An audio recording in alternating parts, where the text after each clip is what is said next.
Jesucristo. La única fuente del poder sobrenatural de Dios se encuentra en la obra de la cruz. Es por eso que quiero empezar leyendo Juan capítulo 19, versículo 17 al 31. La palabra de Dios ya es bendecida. Y él, cargando su cruz, salió al lugar llamado de la calavera, y en hebreo Gólgota. Allí le crucificaron, y con él a otros dos, uno a cada lado, y Jesús en medio. Escribió también Pilato un título que puso sobre la cruz, el cual decía: Jesús Nazareno, Rey de los judíos. Y muchos de los judíos leyeron este título, porque el lugar donde Jesús fue crucificado estaba cerca de la ciudad, y el título estaba escrito en hebreo, en griego y en latín, de tal forma que cualquiera que llegara a Jerusalén pueda leer lo que estaba escrito en la cruz. Entonces aquellos judíos dijeron a Pilato, los principales sacerdotes de los judíos le dijeron a Pilato: no escribas Rey de los judíos, sino el que dijo: soy Rey de los judíos. Pilato respondió: lo que he escrito, he escrito. Cuando los soldados hubieron crucificado a Jesús, tomaron sus vestidos e hicieron 4 partes, uno para cada soldado, y tomaron también la túnica de nuestro Señor Jesucristo, la cual era sin costura, dando a entender de que aquella túnica era una túnica de mucho valor. Aquella túnica, la cual era sin costura, de un solo tejido, de arriba hacia abajo. Entonces dijeron entre sí: no la partamos, dijeron los soldados, sino echemos suerte sobre ella, a ver de quién será. Esto fue para que se cumpliese la escritura que dice: repartieron entre sí mis vestidos, y sobre mi ropa echaron suerte. Y así lo hicieron los soldados. Estaban junto a la cruz de Jesús su madre y la hermana de su madre, María mujer de Cleofas, y María Magdalena. Cuando vio Jesús a su madre y al discípulo a quien él amaba, hablando de Juan el apóstol, que estaba presente, dijo a su madre: mujer, he ahí tu hijo. Después dijo al discípulo amado: he aquí tu madre. Y desde aquella hora el discípulo la recibió en su casa. Versículo 28. Después de esto, sabiendo Jesús, ¿qué dice? Sabiendo Jesús que ya todo estaba consumado, esto es, que todo había terminado, dijo, para que la escritura se cumpliese, ojo con esto: tengo sed. Y estaba allí una vasija llena de vinagre. Entonces ellos empaparon en vinagre una esponja, y poniéndola en un hisopo se la acercaron a la boca. Cuando Jesús hubo tomado el vinagre, dijo: consumado es. Diga conmigo: consumado es. Jesús dijo: consumado es. Y habiendo inclinado la cabeza, entregó el Espíritu.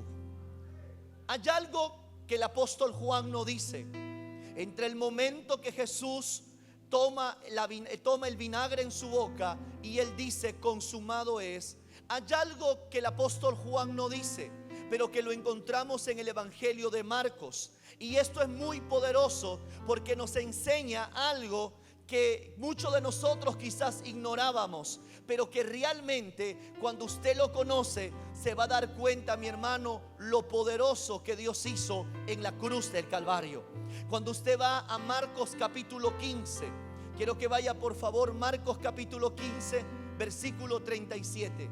Vamos a leerlo desde el versículo 35 para volver a entrar al mismo contexto que lee el apóstol Juan. Es lo mismo, Pero la diferencia es que Juan lo mira desde una perspectiva y Marcos lo explica desde otra perspectiva. ¿Está aquí conmigo o no? Yo puedo con 5 personas ver el mismo evento, pero tener una concepción diferente de acuerdo a lo que cada uno puede observar. Cuando usted escucha a las 5 personas, usted puede pensar que una de ellas está mintiendo, pero no es necesariamente así, sino que cada uno tiene una perspectiva diferente.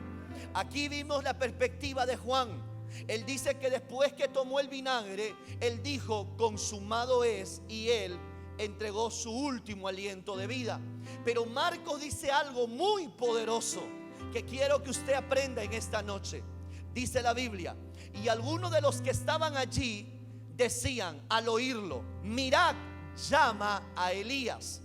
¿Qué es lo que había pasado en la cruz? Cuando Jesús estaba en la cruz del Calvario, él levantó la voz y dijo: Elí, Elí, lama sabactani, que significa: Padre mío, ¿por qué me has abandonado? Pero la gente que había escuchado que Jesús dijo Elí, Elí, pensaban que Jesús estaba llamando al profeta Elías. ¿Está aquí conmigo? Por eso que algunos de los que estaban allí decían al oírlo: mirad, llama al profeta Elías. Versículo 36. Y corrió uno y empapando una esponja de vinagre, ¿verdad? Lo mismo que dijo Juan, y poniéndole en una caña, le dio de beber diciendo: dejad, veamos si viene Elías para bajarle. Mas Jesús, ¿qué dice? Dando una gran voz. Y ese es algo que no dice el apóstol Juan, sino que el apóstol Juan dice que después que él había tomado el vinagre, él expiró. Pero Marcos dice que después que Jesús tomó el vinagre, dio una gran voz. Algo Jesús estaba diciendo en ese momento. Pastor, ¿por qué es relevante eso, pastor? Porque siempre, antes de morir, siempre hay algo que tú tienes que decir. Yo no sé si usted ha escuchado cuando tú dices: ¿quieres decir tus últimas palabras? ¿Aquí conmigo? Pero vemos que las últimas palabras de Jesús lo hizo con toda la fuerza que él tenía. Lo maravilloso y lo sorprendente de esto, y lo sobrenatural de esto, es que Jesús había pasado por una serie de eventos donde él había estado sin comer. Él había sido, mi hermano, golpeado, había sido encarcelado, había sido expuesto al frío, había sido expuesto a tantas cosas que tenían que haberlo debilitado humanamente. Pero vemos que él, estando en la cruz del Calvario, aún a pesar de todo lo que había pesado, él pega el grito y grita y dice: tetelestai, diciendo: consumado es. La palabra consumado es significa: la obra ha sido completa, la deuda ha sido cancelada. Amados, lo que sostuvo a Jesús en la cruz del Calvario no fueron los clavos que estaban en sus manos ni en sus pies, sino que lo que sostuvo a Jesús en la cruz del Calvario fue el amor por usted y por mí. Eso es lo que hizo que Jesús no se bajara. Por eso que él sabía que no podía, mi hermano, hasta que él terminara la obra completa. Y él tenía que cumplir el propósito de Dios. Cuando él dice consumado es, en ese momento nos estaba viendo a usted y a mí. ¿Qué estaba viendo, pastor?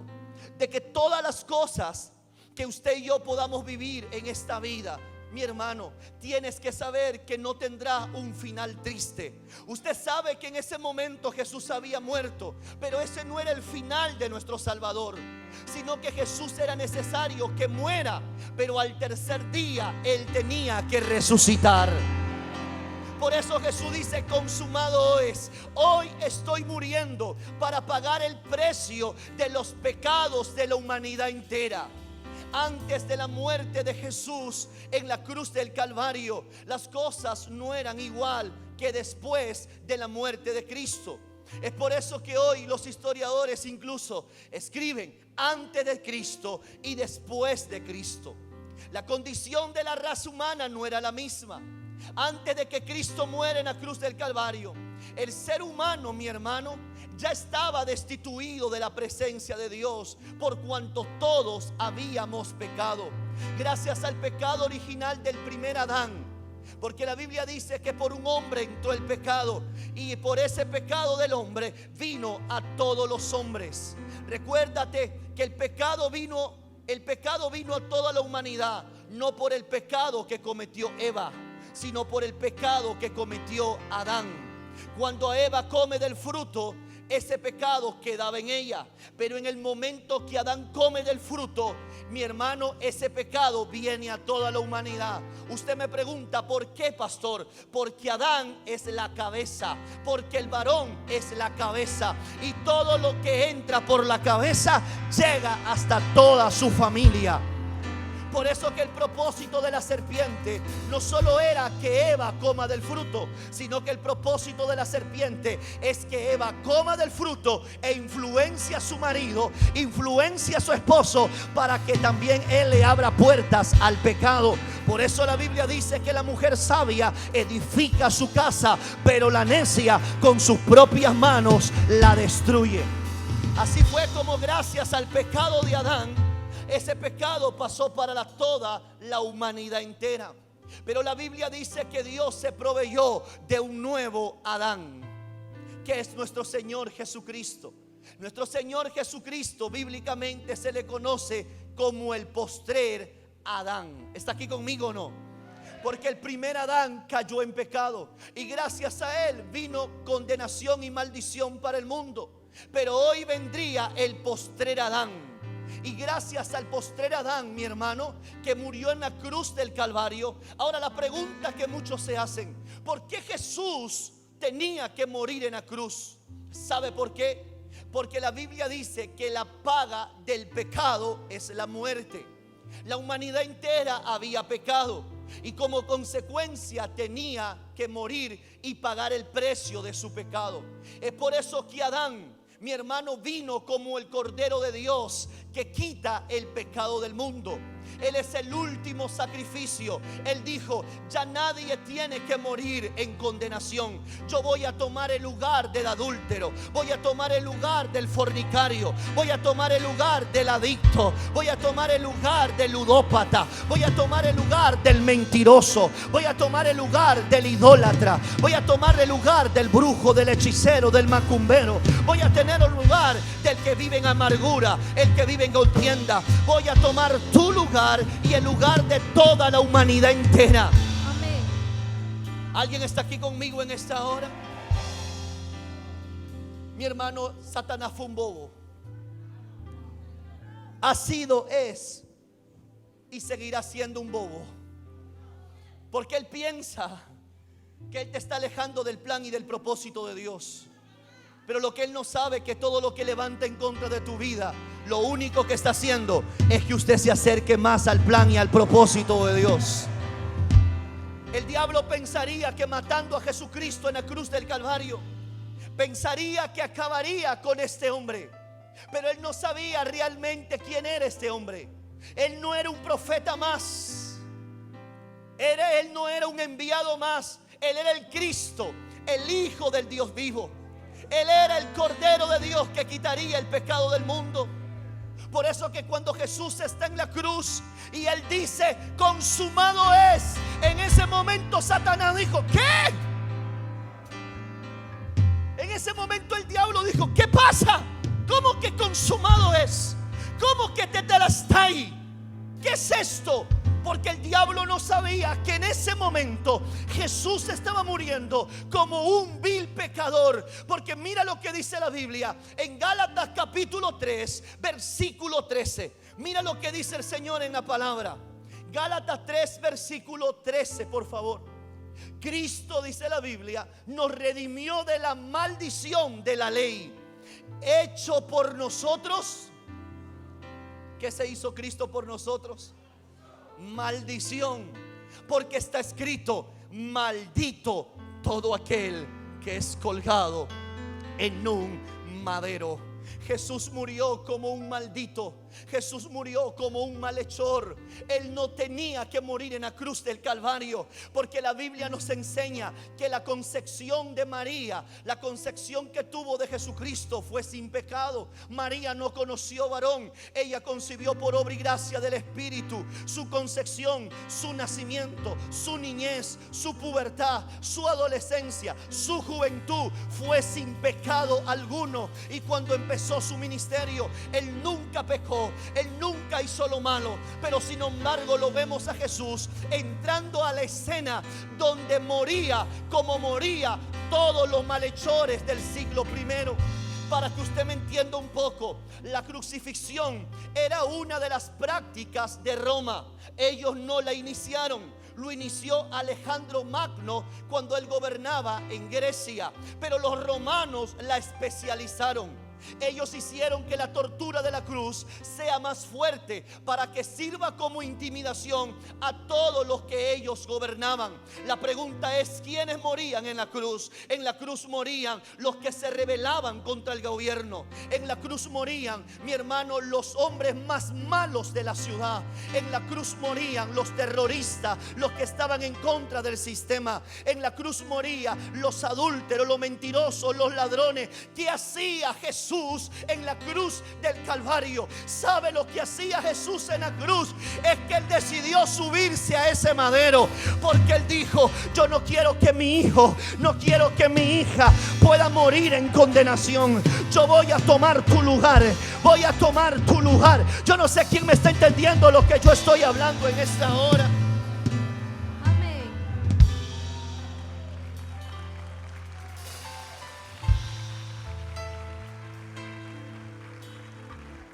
Jesús sabía todo lo que sucedía en la cruz. No era la única oportunidad donde la gente era crucificada. Por eso cuando Él estaba en Getsemaní, mi hermano, Jesús lidió, ¿verdad?, con su humanidad, y Él dijo: Padre, que no se haga mi voluntad sino la tuya. Aparta de mí esta copa. ¿Por qué Jesús dice eso? Porque Él sabía que no sería fácil.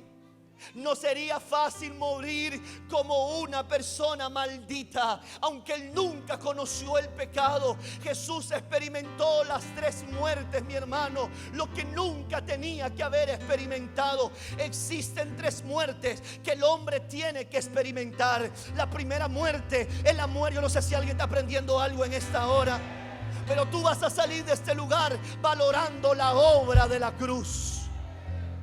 La primera muerte que Jesús experimentó es la muerte espiritual. ¿Y qué es la muerte espiritual, Pastor Carlos David? La muerte espiritual es cuando el hombre está alejado de Dios. Cuando una persona está muerta espiritualmente, mi hermano, es una persona que no tiene comunión con Dios, porque Dios es espíritu, y la única manera de tener comunión con Dios en el espíritu es estando en el espíritu. Pero a consecuencia del pecado, las personas mueren espiritualmente. Hoy hay gente allá afuera que está viva naturalmente, pero espiritualmente están muertos. Por eso que cuando vienen a la iglesia, ellos miran todo lo que pasa y dicen: ¿por qué llora ella? ¿Por qué la que está allá está así? Porque ellos no pueden percibir lo que tú percibes. Tú le dices: yo siento esto, yo veo esto, Dios me habló aquello. Y ellos dicen: pero yo no oigo nada, pero yo no veo nada, yo no percibo nada. ¿Sabes por qué? Porque estás muerto espiritualmente. Pero cuando tú te arrepientes de tu pecado y aceptas a Jesús como tu Señor y Salvador, se genera el nuevo nacimiento. Y cuando tú naces en el espíritu, es cuando los sentidos espirituales se comienzan a aperturar en tu vida. La segunda muerte está aquí conmigo. Es la muerte física. Y la muerte física es cuando el hombre deja de ser. Cuando el hombre, mi hermano, expira su último aliento. Ese es cuando el alma del hombre sale del cuerpo. En el momento que el alma sale de tu cuerpo se convierte en un ser inerte y pasa a ser polvo de la tierra. Es por eso que cuando Dios creó a Adán en el Edén, la Biblia dice que lo formó, pero hasta que Dios no soplara aliento de vida, Adán, mi hermano, era un ser inerte. Pero cuando Dios sopló el ruaj de Dios, en ese momento el hombre pasó a ser un ser viviente y comenzó a poder ver lo que había a su alrededor. Por eso que la segunda muerte es la muerte natural, cuando el alma sale de tu cuerpo. La tercera muerte es la muerte eterna. Diga conmigo, la muerte eterna. Yo tengo textos bíblicos para fundamentar todo esto, pero si no, yo me quedo hasta mañana aquí. Está aquí conmigo en esta hora. La tercera muerte es la muerte eterna. Y la muerte eterna es cuando el hombre pasa la eternidad alejado de Dios. Existen dos eternidades. Usted va a decidir cuál de esas dos eternidades usted va a ir. Porque Dios creó al hombre tripartito o tricótomo o trino, como quieras decirlo. El ser humano es un espíritu que tiene alma y que vive dentro de un cuerpo humano. Cuando el hombre, mis hermanos, está aquí conmigo, ya se fue. Y por lo mismo que el hombre es tripartito y tricótomo, dentro del ser humano Dios ha puesto eternidad. Cuando usted muere, mi hermano, eternamente, es cuando usted no entregó su vida a Jesucristo. Cuando usted pasará la eternidad alejado de Dios, en un lugar de fuego y de azufre, que la Biblia le llama en Apocalipsis la muerte segunda. ¿Está aquí conmigo o no? Donde todas las personas que no estén escritos en el libro de la vida irán a ese lugar de una eternidad alejado con Dios. Pero hay otra eternidad donde estaremos con nuestro Padre Celestial. Lo que dice 1 Tesalonicenses capítulo 4, donde la Biblia dice: y estaremos siempre con el Señor. Amén. Jesús experimentó esas tres muertes. Por eso Él, estando en la cruz del Calvario, mi hermano, Él dice: Elí, Elí, lama sabactami. Él dice: Padre mío, ¿por qué me has abandonado? En toda la vida de Jesús, en todo su ministerio, nunca el Padre se había alejado de Jesús. Pero vemos que estando en la cruz del Calvario, por primera vez el Padre da pasos al costado y lo deja a Jesús. A eso se le considera la muerte espiritual. Y la pregunta es: ¿por qué el Padre hizo a un costado su mirada? Porque Jesús se había convertido en el contenedor humano de los pecados de la humanidad. Jesús estaba cargando. Por eso que lo que más le pesaba a Jesús no era la cruz, mi hermano. La cruz no era lo más pesado. Lo más pesado para Jesús era sentir lo que sentía el adúltero, era sentir lo que sentía el violador, era sentir lo que sentía el mentiroso. Él nunca había experimentado sentirse malo, sentirse lleno de rencor. Él nunca había tenido esos sentimientos, pero por haber tomado nuestro lugar, Él experimentó cada una de esas sensaciones sobre su cuerpo. Por eso dijo: Padre, Padre mío, ¿por qué me abandonas? Porque el Padre le dice: no puedo intervenir, tengo que dejarte solo, porque tomaste la decisión de tomar el lugar de Él, el lugar de ella, el lugar de ellos. Quiero que sepas algo en esta hora. Es necesario que valores la obra de la cruz del Calvario. Es necesario que honres y valores lo que Jesús hizo por nosotros.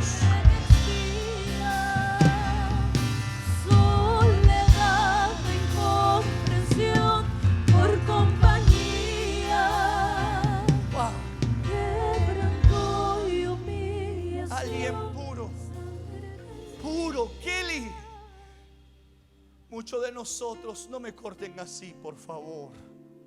Esos vacíos no pueden existir. Escuche esto. Escuche. Esto es poderoso. Jesús estaba sintiendo lo que nunca antes había sentido. Cuando usted y yo estábamos en el mundo, sabemos qué se siente, cuáles son esas sensaciones. Jesús estaba sintiéndolo sobre su cuerpo. Por eso que Él experimentó la primera muerte, la muerte espiritual, el estar alejado del Padre. Pero Él era Dios, mi hermano. Él no tenía que pasar por ese trago amargo, pero Él decidió tomarse la copa completita. Él decidió decir: la voy a beber porque no quiero hacer mi voluntad. Yo sé que algún día, cuando María, cuando José, cuando Carlos, cuando Susana, cuando Stephanie, cuando María esté pasando una crisis, esté pasando una necesidad, esté pasando algo difícil en su vida, quiero que ella sepa que en mi último aliento, en mi último suspiro, yo pegué el grito y dije: consumado es. Ya te pagué la deuda, ya te pagué la deuda. Borrón y cuenta nueva. Puedes vivir una vida nueva, una vida abundante. Alguien tiene que decir algo en esta noche. Alguien tiene que celebrar la obra de Jesús en la cruz del Calvario. Humillación, sangre que limpia, sacerdote que intercede, víctima que sustituye. Es Jesús manso cordero y alabarle yo quiero. Sacerdote que intercede, víctima que sustituye. Es Jesús manso cordero y alabarle yo quiero. El dador de la vida.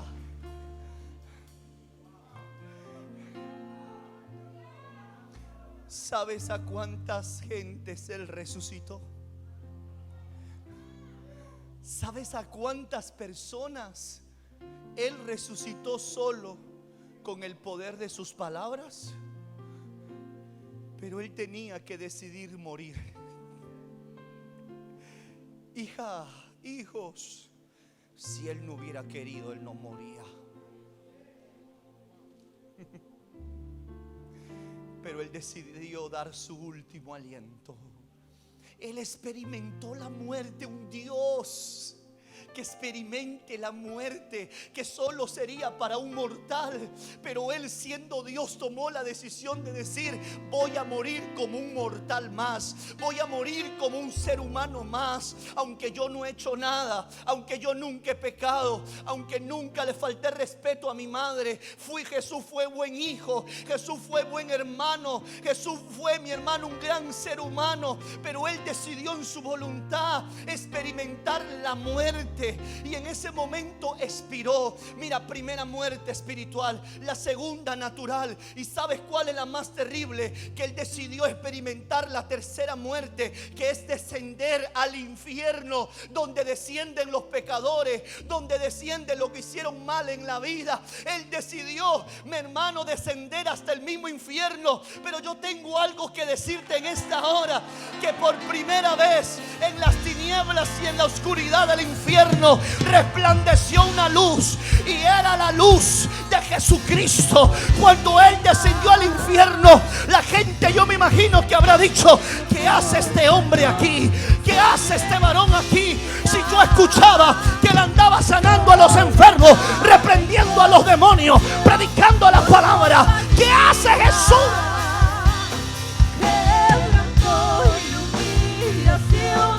Sangre que limpia.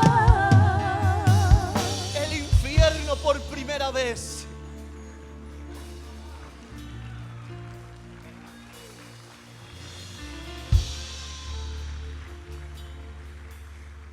¿Tú te imaginas? Porque yo le enseñé que el infierno hay memoria. Yo se lo enseñé. ¿Y tú sabes cuántos lo reconocieron? Oye, ese no es Jesús el Nazareno. Ah, ese no es el que cuando predicaba tú y yo le tiramos piedra. No era el que nos burlábamos de él.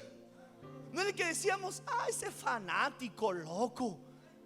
Uy, ¿qué pasó? ¿Qué hace acá? ¿Qué hace aquí? La Biblia dice que le predicó a los espíritus encarcelados.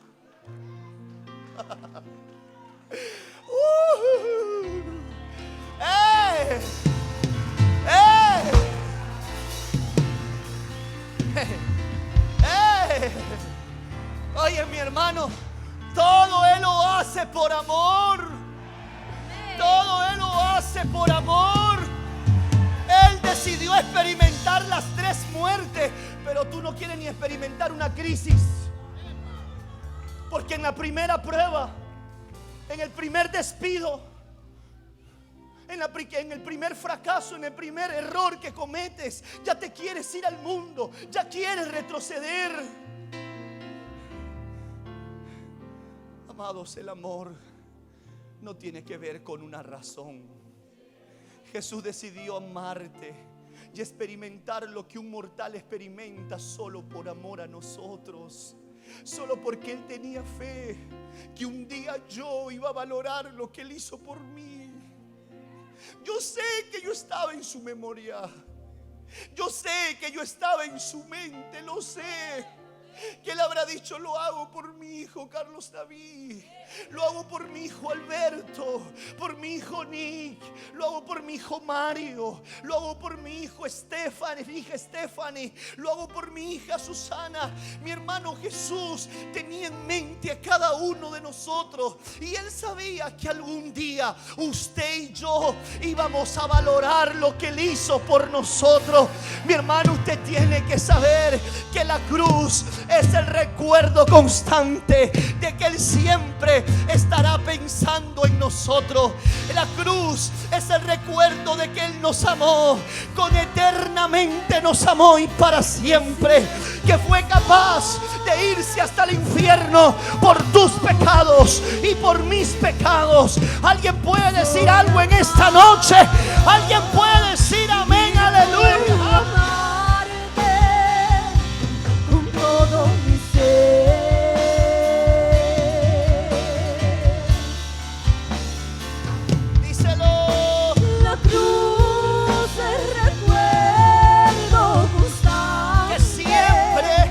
Que siempre estarás pensando en mí, que soy amado y puedo amarte con todo mi ser. Pero ¿sabe qué? Alguien está aquí conmigo en esta hora.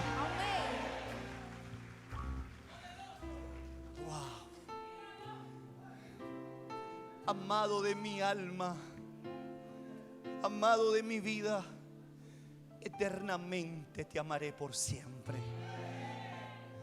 Solo alguien que se le revela la obra de la cruz nunca volverá atrás.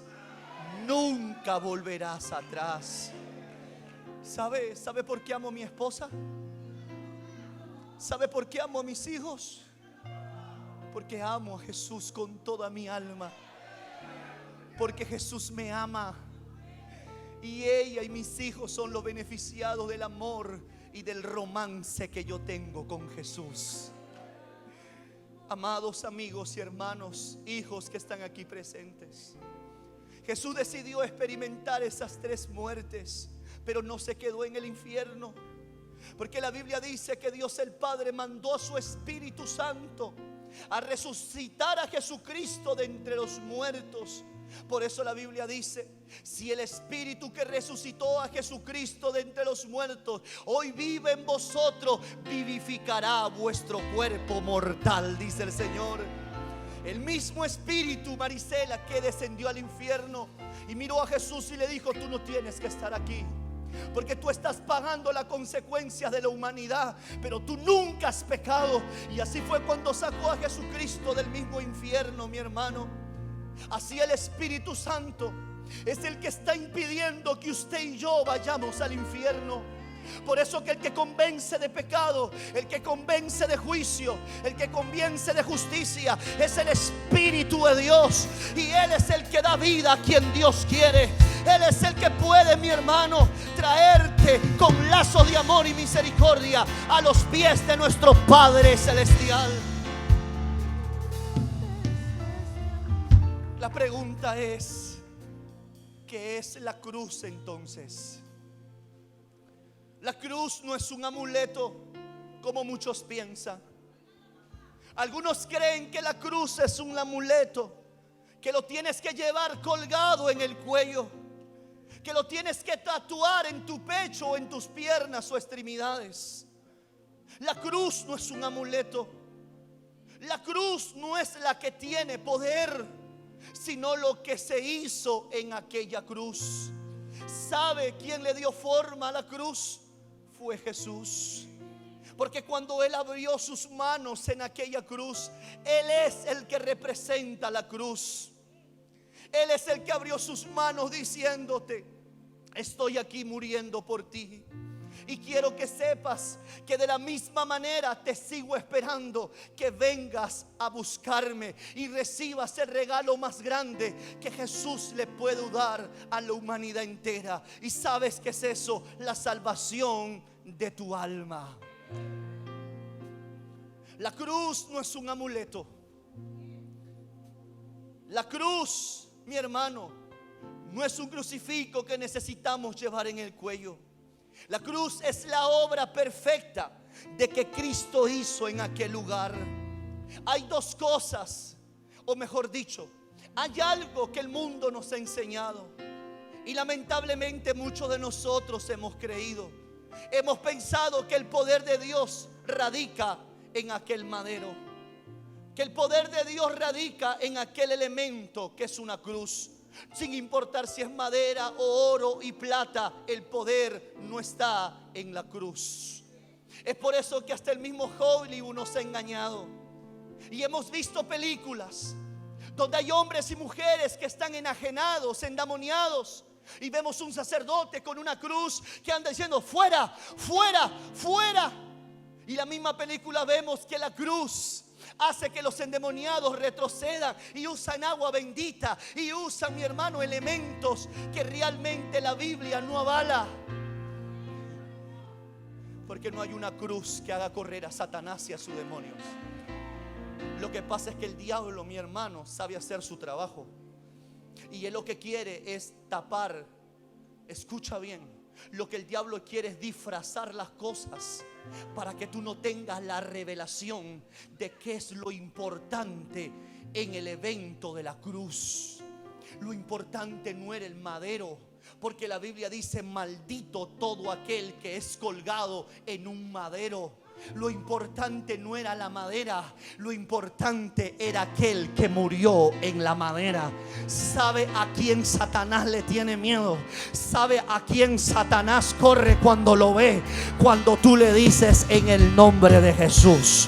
Cuando, yo no sé quién me está entendiendo lo que estoy hablando. Amén. Hay alguien que quizás no se le ha revelado esto. Aleluya. Pero decir en el nombre de Jesús es decir en el lugar de Jesús. Estoy tomando el lugar de Jesús. Y cuando el diablo te mira, tú le dices: en el nombre de Jesús, yo te echo fuera. El diablo corre como una gallina. El diablo corre como un cobarde, porque él sabe que en la cruz Jesús de Nazaret le pegó una derrota, escucha bien, irrevocable. No hay nada que Satanás puede hacer para yo no sé quién me está entendiendo. Amén. Para revocar lo que hizo Cristo.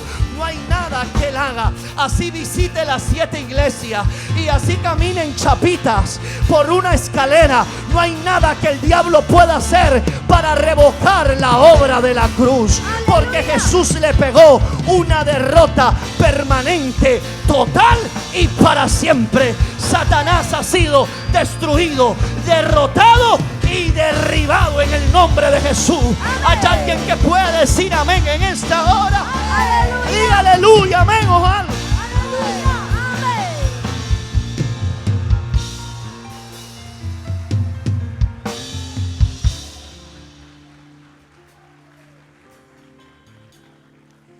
Esto cada vez se está poniendo más poderoso.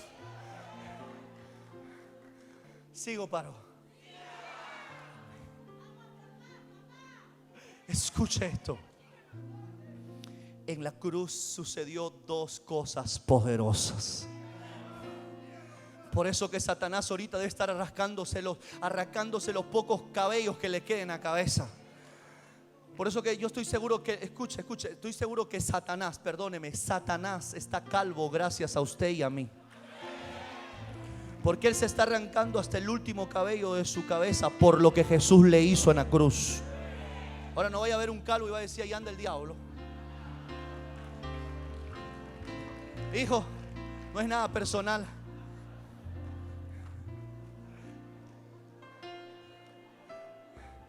Es síndrome del cansancio, perdóname. Perdóname, che, diría el argentino. Escuche bien. Wow, poderoso.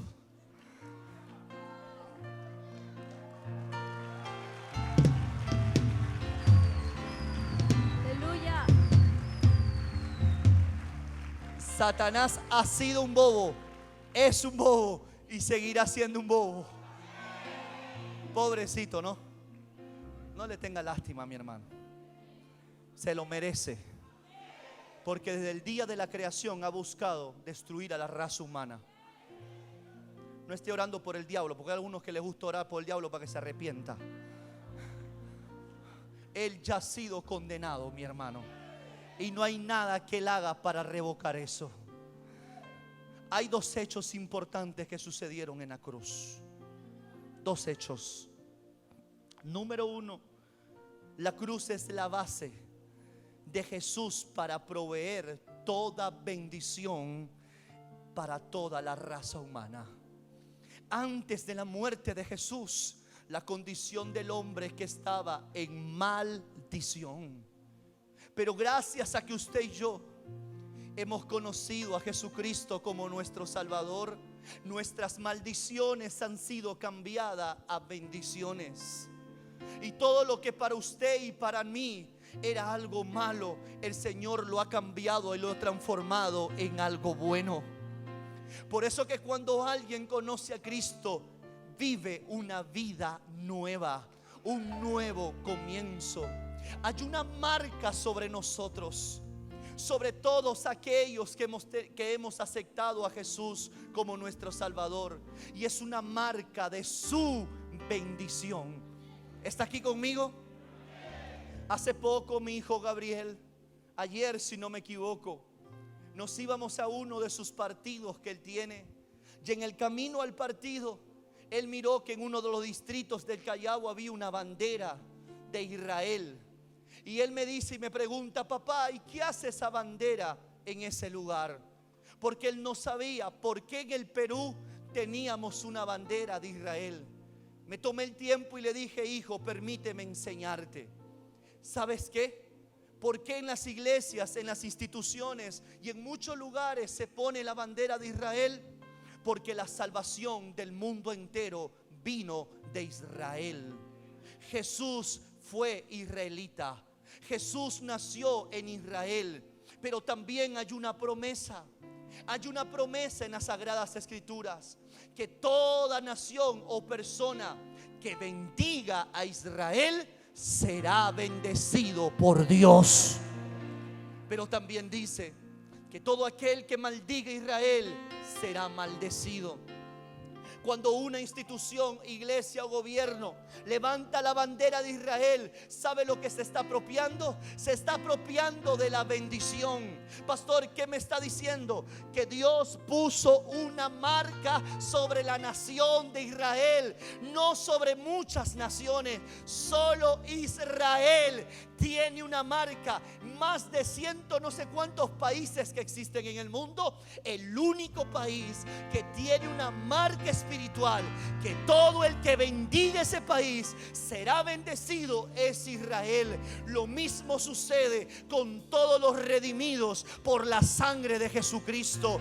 Dios puso una marca sobre nosotros. ¿Y sabes cuál es esa marca? Que hay una bendición sobre tu cabeza, que todo el que te bendiga será bendecido, y todo el que te maldiga será maldecido. Amén. ¿Cuántos creen que son bendecidos por Dios? Amén.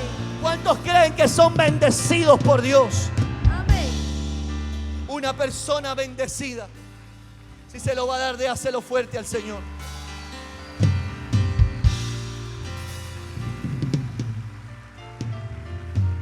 Un bendecido no le acredita nada a Satanás. No salió el trabajo, no dice: ay, es que el diablo. no salió las cosas como tú pensabas. Es que es el diablo. Un bendecido no habla así. Porque un bendecido por Dios sabe que si ese trabajo no se abrió, es porque Dios tiene un mejor trabajo para nosotros. Que si las cosas no salieron como yo pensaba, es porque Dios a veces se tiene que oponer a muchas cosas que para nosotros pareciera que es bueno, pero para Dios no es bueno. Y Dios dice: voy a detenerlo eso, porque no te conviene, eso no te va a beneficiar. Yo voy a hacer algo mejor para ti. Un bendecido nunca le acredita nada a Satanás, porque sabe que tu vida está en las manos del Señor. La palabra bendecido es afortunado. La palabra bendecido es dichoso. La palabra bendecido es supremamente bendecido por Dios. ¿Sabe lo que significa bendecido? Estar destinado a ser prosperado por nuestro Padre Celestial. Y prosperidad no solo tiene que ver con dinero, porque algunos piensan que prosperidad todo es dinero. Un próspero tiene paz, tiene gozo, tiene bienestar general en su vida. Amén. La obra de la cruz hace que nuestras maldiciones se conviertan en bendiciones. Pastor, es que mi padre murió solo porque cometió adulterio y se quedó solo, y yo tengo miedo quedarme solo. Esa maldición ya se rompió. Ahora hay una bendición para ti. Papá, pero mi mamá murió de cáncer. Ella murió muy joven de cáncer. Pues tú ya no vas a morir de cáncer, porque ya las maldiciones han sido rotas. Papá, pero yo me crié en un hogar disfuncional donde mi padre y mi madre no estaban juntos. Yo tengo temor a también vivir un hogar disfuncional. Esa maldición ya se rompió. Yo no sé quién está aquí conmigo en esta hora. Pastor, pero yo antes vivía en pobreza, vivía en miseria, vivía en escasez, vivía en deuda. Pero eso antes lo viviste cuando no conocías de Cristo. Pero ahora que estás en Cristo, Dios va a romper esa maldición de pobreza, esa maldición de escasez, esa maldición de deuda. Por eso que el que está en Cristo, sus maldiciones, Dios las convirtió en bendiciones. ¿Alguien puede decir amén en esta hora? Mira a alguien que está al lado y dile: ya no te voy a llamar por tu nombre. Ahora te voy a decir: bendecido de Dios, bendecida de Dios.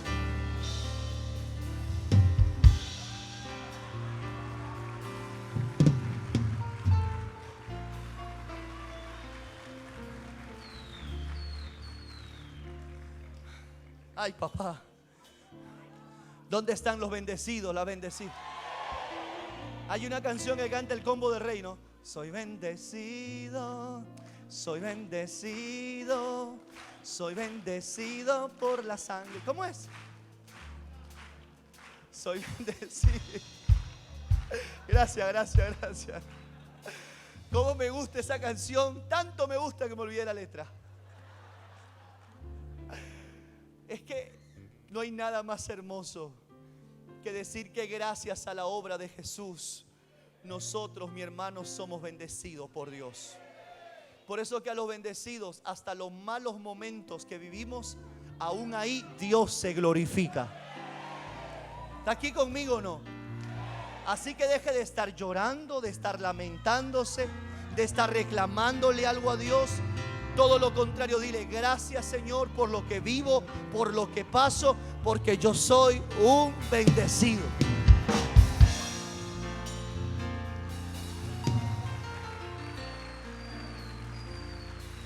De tal estáis, todo ha sido consumado. Amén. Toda deuda ha sido pagada. De tal estáis, consumado es. Consumado es. Aleluya. Ese es el Cristo que yo predico, que en su último aliento pegó el grito: de tal estáis, consumado es. Ese es el cristianismo que queremos, de carácter, de consistencia, no de cobardía,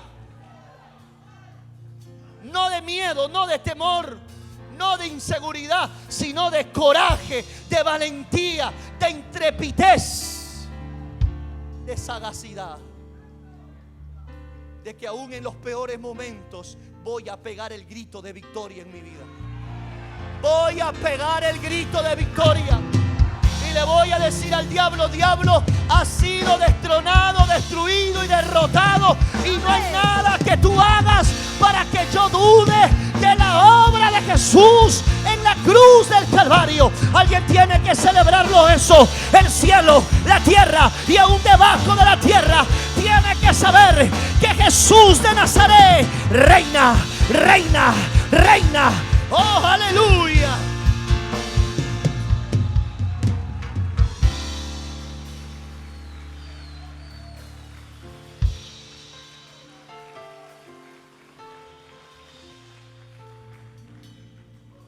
¿Cuántos se han sentido muchas veces que ya no pueden?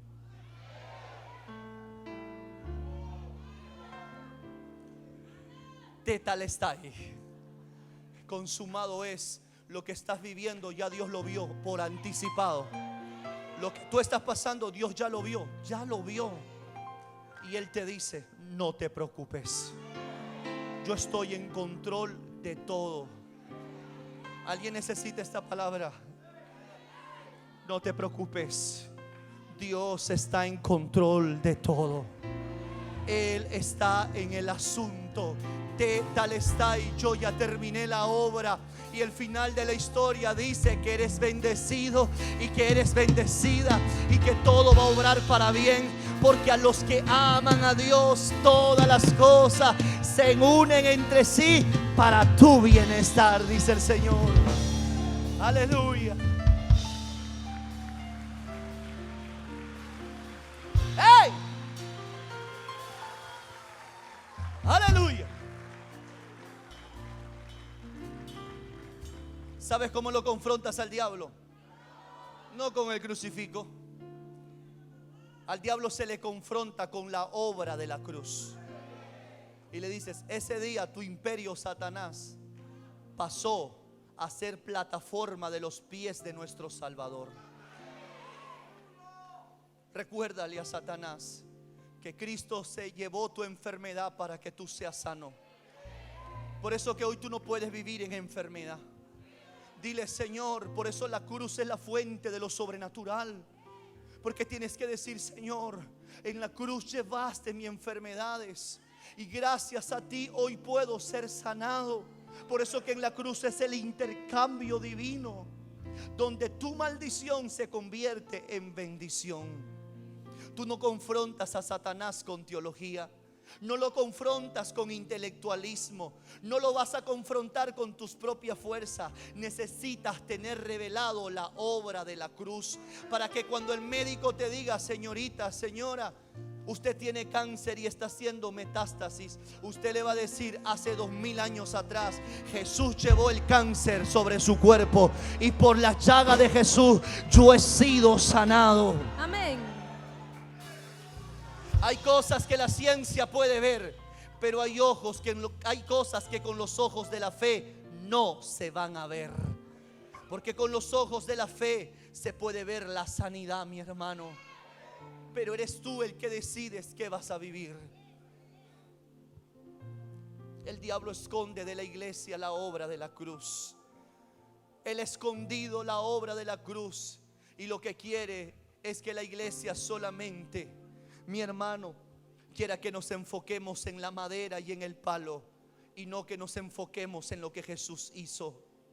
Hoy el Señor te ha traído a esta iglesia porque Él quiere, mi hermano, abrir tus ojos para que tú valores todo lo que Jesús hizo por nosotros.